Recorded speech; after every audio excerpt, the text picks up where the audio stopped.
जब चल रहा था उसमें संघ की कुछ भूमिका है कि नहीं है, तो इस संदर्भ में कुछ प्रकाश डालेंगे। आज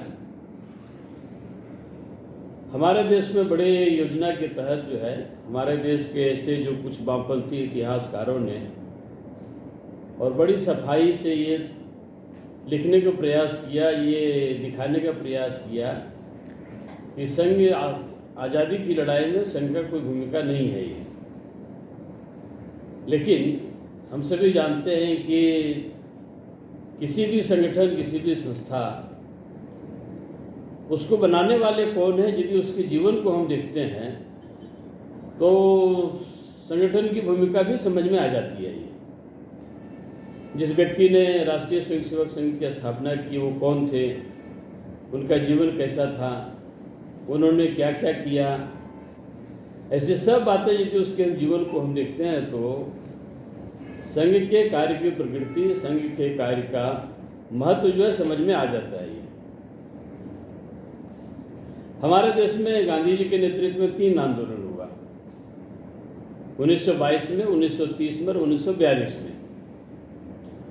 2 आंदोलन में डॉक्टर हेडगेवार में जो है और वो सक्रियता से भाग ही नहीं लिए बल्कि जेल भी गए। वो 22 का जो आंदोलन हम सभी को मालूम है और 1930 का आंदोलन है। ये दोनों आंदोलन गांधी जी के नेतृत्व में हुआ। यह सहयोग आंदोलन, नमक सत्याग्रह आंदोलन।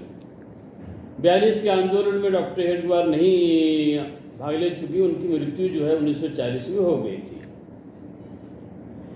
यदि आरएसएस को समझना है तो डॉक्टर हेडगेवार को समझना पड़ेगा। 1889 में जो है 1889 में डॉक्टर हेडगेवार के उनका जो है जन्म हुआ है और लोग कहते हैं कि ये जन्मजात देशभक्त थे। ये जन्मजात देशभक्त। दुर्भाग्य हुआ कि जब इनकी 11 साल की उम्र थी तो उसी समय एक ही दिन इनके माँ पिताजी और दोनों मर गए। उसमें कई सारी जो है बीमारी और चलता था। वो इस गरीबी की हालत में भी इसने जो है और डॉक्टरेट की पढ़ाई किए, मेडिकल की पढ़ाई किया उन्होंने। 2-3 घटना इनके जीवन के संदर्भ में है ये कि हम सभी जानते हैं कि विक्टोरिया महारानी की और राज्याभिषेक के 60 साल ऐसे हमारे देश में मनाया जा रहा था। वो उसमें एक स्कूल के विद्यार्थी थे ये, मात्र उसमें इनकी उम्र जो है 11 साल थी। और 11 साल की उम्र के बच्चों में आप कल्पना कीजिए कि यदि कोई मिठाई मिले, वो भी स्कूल में मिले, तो बहुत से बच्चे जो खुशी खुशी लेते हैं, खाते हैं वो हैं। लेकिन डॉक्टर हेडगेवार ने जो है ये मिठाई लेकर के उसको क्या किया, उसे नाली में फेंक दिए। लोगों ने पूछा कि अरे आप मिठाई क्यों फेंक दिए? क्या किया, मिठाई जो है हमारा जहर के समान है। क्यों? हमारे देश में गुलाम हमको जिसने बनाया, हमारे देश को जिसने गुलाम बना करके रखा है, उसके 60 साल हो रहे हैं, तो ये हमारे लिए खुशी का बात है क्या? और इसलिए हम सभी जानते हैं कि उनकी देशभक्ति, उनका देश के प्रति समर्पण मात्र एक जो है 10-11 साल के बच्चे में ही दिखाई देने लगा। और अपने स्कूल में उसने जो है मिठाई को फेंक दिया। वो उन्होंने खाया भी नहीं हुआ है। दूसरे एक हम सभी जानते हैं कि अंग्रेजों ने एक रेसले कमेटी बनाई थी जो है, वो कमेटी क्या था कि भारत में कोई भी वंदे मातरम नहीं बोल सकता है। वंदे मातरम बोलने से उसको जेल जाना पड़ता था, सजा दी जाती थी, मारपीट होता था उसको। और ये इसके कमेटी के विरोध में, इसको विरोध में जो है और डॉक्टर हेडगेवार ने, उसमें तो ये केशव ही नाम था इसका, केशव बलिराम हेडगेवार, डॉक्टर तो बाद में बने। इन्होंने अपने स्कूल में और उसने विरोध करने का योजना बनाया। एक अंग्रेज अधिकारी इनके विद्यालय के और ऐसे जांच कमेटी में आए थे वो, और इतनी उन्होंने जो है योजना बनाया कि किसी को पता भी नहीं चला, स्कूल के किसी टीचर को, स्कूल के किसी और शिक्षक को भी, प्रिंसिपल को भी नहीं। जैसे ही अंग्रेज अफसर आया, भारत माता की जय, वंदे मातरम, भारत माता की जय। मात्र जो है 8वीं क्लास में पढ़ने वाला विद्यार्थी, आप सोच सकते हैं वंदे मातरम के प्रति, देशभक्ति के प्रति कितना बड़ा उनका योगदान था, कितना बड़ा उनके अंदर जो है एक ज्वाला थी, हम समझ सकते हो। स्कूल में जैसे अंग्रेज अफसर आए, पहले कमरे में गए, भारत माता की जय, वंदे मातरम, वहाँ से जो है अगले दूसरे कमरे, तीसरे कमरे में, और उसकी एक परिणति ये हुआ कि विद्यालय के सभी बच्चों को निकाल दिया गया, स्कूल बंद हो गए। और जब पता चला कि इसकी योजना किसने बनाया है तो कहा गया कि आप माफ़ी मांगो। इन्होंने माफ़ी नहीं मांगा, कहा कि हम वंदे मातरम बोलना हमने क्या गलती किया है, भारत माता की जय हम बोलेंगे तो क्या गलती हमारी है ये। और इसलिए उन्होंने जो है माफ़ी नहीं मांगी और इनको स्कूल से निकाल दिया गया।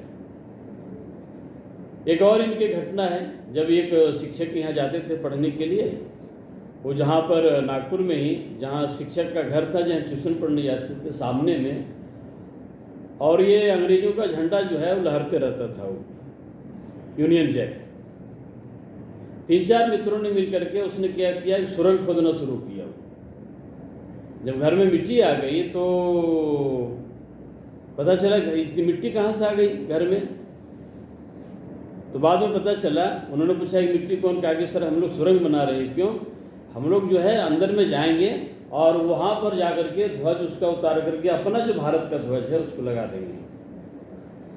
ये 2-3 घटना से ध्यान में आता है कि डॉक्टर हेडगेवार जो है किस प्रकार का राष्ट्र के प्रति प्रेम है, देश के प्रति प्रेम है, भारत के गुलामी के प्रति उनका कितना प्रकार का आक्रोश और गुस्सा है, देश की स्वतंत्रता के लिए छोटे से बालक में दिखने को मिलता है। 1910 में जो है ये कलकत्ता पढ़ने के लिए गए, मेडिकल की पढ़ाई करने के लिए गए। ये इनको हिंदी भी नहीं आती थी उस समय, इनको बंगला भी नहीं मालूम था, ये मराठी बोलते थे अपने, नागपुर के रहने वाले। लेकिन ये बॉम्बे नहीं गए, नागपुर में भी मेडिकल की पढ़ाई नहीं गई। क्यों नहीं गए, क्यों नहीं किया? उस समय कलकत्ता जो है क्रांतिकारियों का एक बड़ा केंद्र था, और इसलिए कहा कि हमको यदि लड़ाई लड़नी है, भारत को यदि अंग्रेजों से मुक्त करना है, तो हमको क्रांतिकारियों के साथ हमको जाना पड़ेगा। वो और बहुत सभी लोगों को आश्चर्य होगा, डॉक्टरी पढ़ाई तो नागपुर में भी कर सकते थे, मुंबई जो है बगल में मराठी भाषी वहाँ सभी लोग थे। लेकिन 1910 में ये और कलकत्ता गए, वहाँ पर है मेडिकल की पढ़ाई करने के लिए। मेडिकल एक बहाना था वहाँ के क्रांतिकारियों से जुड़ करके, और उन्हें वहाँ काम करना है। उसमें क्रांतिकारियों का एक संगठन था, उसका नाम था अनुशीलन समिति, जिसमें महर्षि अरविंद घोष हैं, कई सारे उसमें क्रांतिकारी थे। जा करके अनुशीलन समिति के साथ जुड़ करके और आंदोलन में भाग लेना शुरू कर दिया। वो इतना आंदोलन इन्होंने तीव्र खड़ा किया कि कलकत्ता मेडिकल कॉलेज का और एक तरह से मान्यता ही जो है, उसमें नेशनल मेडिकल कॉलेज था, कलकत्ता मेडिकल कॉलेज तो बाद में हुआ, तो मान्यता से अंग्रेजों ने रद्द कर दिया वो, जिसमें सारे क्रांतिकारी यहाँ पर आ गए हैं। डॉक्टर हेडगेवार जो है ये तो बहुत बड़े क्रांतिकारी हैं, ये अनुशीलन समिति में जाता है, आंदोलन खड़ा करता है ये। अब ये वहाँ के विद्यार्थियों की बड़ी समस्या हो गई। इन्होंने क्या किया, जा करके कुछ प्रेस वालों से दोस्ती की इन्होंने। उसमें जो कहा कि देखिए हम लोग आंदोलन करेंगे, आपको इतना बड़ा चढ़ा के छापना है कि अंग्रेज अधिकारी इसमें से डरे हो, और इसलिए कलकत्ता का जो है धर्मतल्ला है, मानिक तल्ला है, ऐसे बहु बाजार है, ऐसे जगहों पर जा करके और थोड़ा सा पत्रकारों से दोस्ती करके इन्होंने बड़े बड़े समाचार छपवाए थे कि 10,000 20,000 लोगों ने जो है कलकत्ता नेशनल मेडिकल कॉलेज की मान्यता के लिए जो है और बहुत बड़ा आंदोलन खड़ा हुआ। और इस प्रकार से जो है एक तरह से कहा जाता है बंगाल और मध्य प्रांत उसमें कहलाता था, आज का जो मध्य प्रदेश है उसमें ये नागपुर वगैरह भी साथ में था। ये एक बड़ा क्रांतिकारियों का एक समूह उसने जो है और आंदोलन को खड़ा किया। 1916 में जो है और ये पढ़ाई करके पुनः नागपुर आ गए। हम सभी को कई इनके उदाहरण को मालूम है कि जब पढ़ाई करके आए तो घर में खुशी का वातावरण था। कोई डॉक्टर पढ़ाई हमारे घर में आया है, इस प्रकार का जो है गरीबी हमारा जो है। लेकिन 1922 में हम सभी जानते हैं कि एक आंदोलन हमारे देश में चला, गांधी जी का उसमें बहुत बड़ा समर्थन था।